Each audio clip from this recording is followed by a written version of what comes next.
안녕하세요. 동포세계 김용필입니다. 네, 오늘은 4월 25일 월요일입니다. 또 새 한 주가 시작이 됩니다. 또 새 한 주가 시작되면서 오늘 주요 간추린 뉴스를 또 여러분들에게 좀 전해드리고자 합니다. 먼저 이 국내 사회면 소식 한번 보도록 하겠습니다.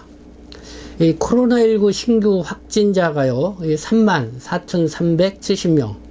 그래서 이 76일 만에요, 이 3만 명대로 이 급감을 했다는 소식이 주요하게 전해졌습니다.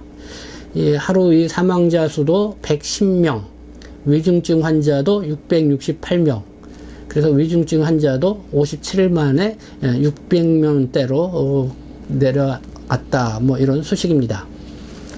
두 번째는요, 이 숨만 쉬어도 돈, 이 고물가에 출근을 재개한 직장인들의 한숨이 아주 높아졌다는 그런 소식입니다. 이 기름값을 아끼기 위해서 이 자전거로 이 출퇴근을 하는 이 직장인들도 늘었다고 하는데요. 그동안 이 코로나19 이로 인해서 이제는 재택근무가 많이 일반화됐습니다. 그러나 이제는 코로나19가 많이 완화됐고 이 사회적 거리가 해제됨에 따라서 다시 이 출퇴근 근무가 늘어나고 있죠. 이에 따라서 이 직장인들의 이 경제 지출 부담이 커졌다는 것인데요. 여기에다가 또 물가까지 크게 상승을 해서 더욱 이 부담이 커졌다는 것입니다. 요즘 물가 여러 가지 대외적 환경 때문에요. 이렇게 물가가 크게 올랐는데요. 우리 동포분들의 국내에서 삶에 있어서도 상당히 부담이 커진 거라 생각이 듭니다. 세 번째는요, 만 7세 아동도 이달부터 월 10만원 이 아동수당을 받게 된다는 것입니다. 물론 국적이 한국 국적 아동들이겠죠. 2014년 2월생부터 2015년 3월생이 해당이 되고요. 50만 명의 아동이 대상이라고 합니다. 그래서 이 보건복지부에서 시행을 하는데요. 이 주민등록상 주소지 관할 읍면동 주민센터에 신청을 하면 된다고 합니다. 서울시가요, 만 19세에서 24세 이 청년들에게 모두 한 15만 명이 되는데요. 이 대중교통비를 지원한다는 소식도 있습니다. 155억 원 예산을 들여서 지원을 한다고 하는데요. 오늘 27일 오전 10시부터 다음 달 27일 오후 5시까지 이 서울시 청년정책 종합 플랫폼인 청년몽땅 정보통에 가서 이렇게 지원을 하면은 이 교통 마일리지를 이렇게 지급받게 된다고 합니다. 그래서 그 마일리지 카드는 5년간 유효한데요. 이렇게 오는 27일 오전 10시부터 다음 달 27일 오후 5시까지 이 지원을 하면 됩니다. 그 선정 결과는 6월 8일 공지를 한다고 합니다.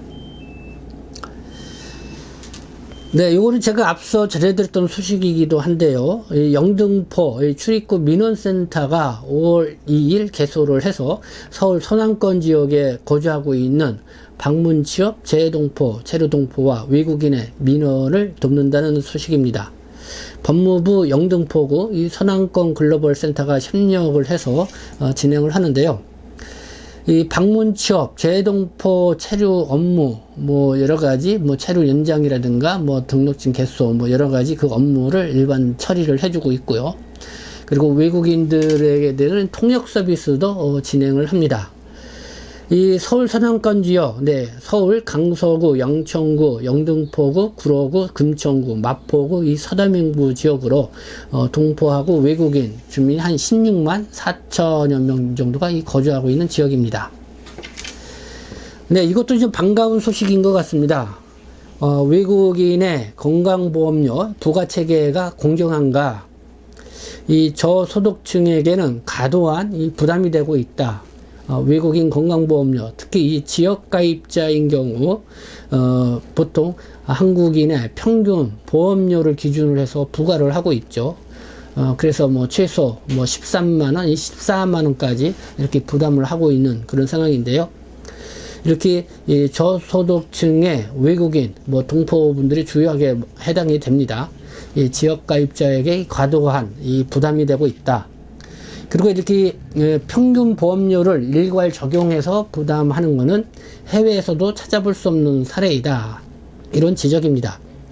그래서 이 국회 입법조사처가요, 외국인의 차별 조건 완화와 또 합리성, 수용성 제고 요청이라는 외국인 건강보험과 관련된 이 보고서를 이렇게 발간을 했습니다. 그래서 이 보고서는 국회 관련 위원회와 이 국회의원들에게 이렇게 제공이 된다고 합니다. 그래서 이것이 통해서 외국인 그리고 중동포나 고려인 동포, 일반인 동포 지역 가입자들의 건강보험료 좀 현실성 있게 다시 좀 수정 개정이 됐으면 좋겠다라는 이런 바람이 높은데요. 좀 기대를 해보는 그런 뉴스가 아닌가 생각합니다.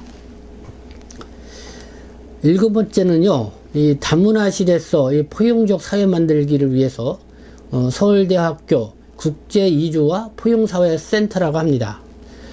올해 연말까지 국제이주와 통합 시리즈 이 세미나를 진행을 한다고 하는데요. 주요하게는 이 지구촌 난민 현황과 국내 외국인 근로자 문제, 이 현안을 중점적으로 본다고 합니다. 그러니까 뭐 이주민 현안을 보는 거죠. 오는 5월 19일에는요, 이 태순음 애심 간병인 총연합회 감사가 제한 중국 동포들의 처우와 이 한국에서의 경험을 주제에 강연을 한다고 합니다. 그래서 주요하게 아마 애심 간병인 총연합회니까요, 이 간병인으로 활동하고 있는 이 중국 동포들의 문제를 이 중점적으로 이렇게 논의하는 자리가 되지 않을까 기대를 해보게 됩니다. 동아일보가 보도한 내용입니다. 이 우크라이나 이 고려인 난민 동포들, 이 광주 이 고려인 마을에 이 둥지를 틀고 있다, 이런 소식인데요. 내달까지 이 광주 고려인 마을에 이 우크라이나 고려인 난민 동포들이 한 300여 명 이렇게 입국 예상이라고 합니다. 그리고 이 광주 고려인 마을은 이 우크라이나 고려인 동포들을 돕기 위해서 지난달부터 이 후원금을 조성을 했는데요. 현재까지 한 2억 원 넘게 이 모금이 되었다고 합니다. 홍이나 이 광주 고려인 마을 이 상임이사의 말입니다. 이 전쟁의 화마를 피해서 이 광주에 정착한 이 고려인 난민 동포들이 정착할 수 있도록 지역사회의 따뜻한 배려가 필요하다. 네, 이 광주 고려인 마을 상당히 좀 유명한 이 마을이 됐는데요. 어쨌든 광주 지역의 이 시민들과 함께 이렇게 이주민들에 대한 또 동포 사회에 대한 관심, 네, 이렇게 더 돋보이는 것 같습니다. 다음은 해외 소식 몇 가지 골라봤습니다. 먼저요, 이 프랑스 대선 소식 한번 여러분들에게 전해드리고자 합니다. 네, 최연소로 대권을 쥔 뒤 재선까지 성공한 이 마크롱, 프랑스 대통령이죠. 이 마크롱 대통령 2016년도에 창당을 해서 이듬해 39세라는 아주 최연소로 이 대통령이 돼서 아주 화제를 모았습니다. 이 대통령 임기 기간에 뭐 유류세, 연금개혁 이런 걸 시도를 해서 이 사회 갈등을 또 유발하기도 했지만은 어쨌든 이렇게 재선에 승리를 했습니다. 그렇지만은 이 우크라이나 전쟁, 이 코로나19 과제 어떻게 풀어가야 할지 이게 또 주요 산적한 문제가 아닌가 생각이 든다는 것이고요. 이 마크롱 대통령은 이 중도 노선을 추구를 했죠. 이 프랑스는 자와 우가 아주 극한 그런 사회죠. 이 한국 사회와 거의 비슷하다고 볼 수가 있습니다. 이번에 극우 성향을 보인 53세의 르펜 이 국민연합 후보를 아주 큰 표 격차로 이렇게 격차로 이렇게 따돌려서 이 승리를 했습니다. 이 마크롱 대통령 또 뭐 좀 나름대로 큰 관심을 불렀던 게 이 아내이죠. 이 브레지트, 현재 68세의 아주 고령의 나이입니다. 이 고등학교 때 이 사제 관계였다고 합니다. 그 당시에 이 아내 브레지트는 3명의 이 자녀도 두고 있었고요. 결국은 전 남편과 이혼을 하고 그러니까 제자인 이 마크롱과 다시 결혼을 2007년도에 해서 또 크게 화제를 모으기도 했었습니다. 다음은 이 중국 상하이 소식입니다. 뭐 코로나19 때문에 이 봉쇄 기간이 상당히 오랫동안 지속되고 있는 상황인데요. 이 상하이의 민항구에 있는 한 아파트 단지, 네, 한국이 이웃, 이 고마워요라고 하는 그런 감사의 표현이 이렇게 나오고 있다고 합니다. 이 풀무원이요, 이 봉쇄 교민단지에 이 두부 이 3만 모를 기증을 했다고 합니다. 그래서 이 교민들도 이 한 달 만에 이 처음으로 이 두부를 먹게 돼서 이 감사 표현을 했다고 하는데요. 더불어서 그 아파트에 함께 살고 있는 이 중국인 이웃들도 이 두부를 받고 이 감사의 표현을 피웠다는 이런 나름대로 좀 훈훈한 이런 소식도 전해지고 있습니다. 네, 지금까지 오늘 4월 25일 뭐 한 10분간 오늘의 뉴스 브리핑을 여러분들께 해드렸습니다. 네, 지금까지 시청해 주셔서 감사합니다. 저는 동포 세계시민 대표 편집장 김용필이었습니다.